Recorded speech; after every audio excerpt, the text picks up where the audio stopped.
is one word we don't ever see in the story is drunk. We never see the word drunk come up. We do see it appear other times in Genesis. Of course, the first time is Parshat Noach, where he gets drunk off of the wine.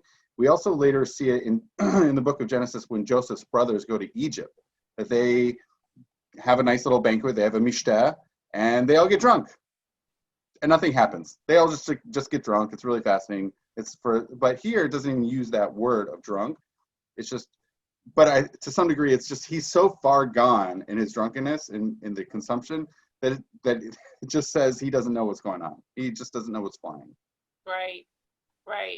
Which I think, I since you bring it up, I really think that's a very important distinction, because drinking, just like anything else, I don't think, it's meant to be seen as, it's not a good thing, but it's not a bad thing. It really depends on who you are, what you're doing, who you're doing it with. All of that is very relevant. And I think that's one of the reasons why they say that the way to really know a person is Bakaso, Bakiso, and Bakosa, right? So what do we know? Nichnas yayin yatzasod. So what comes out when you drink? Look, you have to be careful. If you got a lot of things you want to hide, or if you have a lot of bad qualities that you work so hard in your in your lucid state to hide, that if you're going to drink, it's going to come out.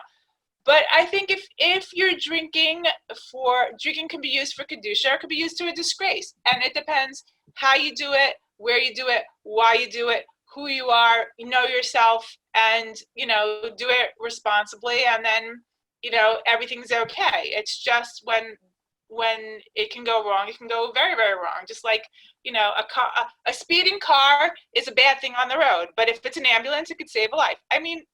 I hate when people make these blanket statements, and I understand why. I understand that alcoholism is a problem, and so people just try and say it's a bad thing.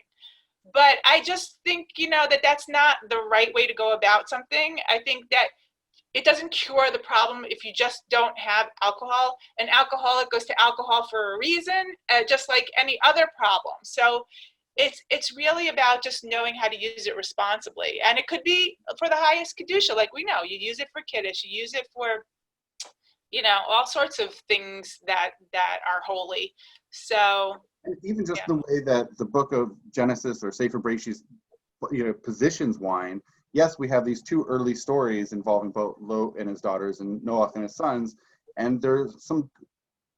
So I'm just going to say this. With Noach, that was the very first appearance of wine in the entire Tanakh and the entire Bible. And I think it was my belief is that Noach didn't know what this was. It was just yummy grape juice. And no one ever had been shown to be drinking in Tanakh. He's the first person to experience it. If you don't know the power and potential of what wine can do, it can overtake you. And I think that's what happened with Noach, is that he just loved this yummy grape juice, and it knocked him out, right? And he got drunk off of it. That's not necessarily a bad thing. And then we see in last week's Torah portion, we see Malki Tzedek giving Abraham both bread and wine. So it's now seen to be regarded as a powerful, it's got some potency to it. It's a potent potable, and he gives it to Abraham. And then here in this week's Parsha with Lot and his daughters, they are, I don't want to say weaponizing wine, but they know the power of it. They know what it can do. And as we see, even till the present day, that people can use alcohol to get people to do sexual stuff with them without their knowledge, right? That's something that didn't only exist in biblical times. That's something that's exists throughout the entirety of humanity, is people using alcohol to get their sexual way with someone else. Right.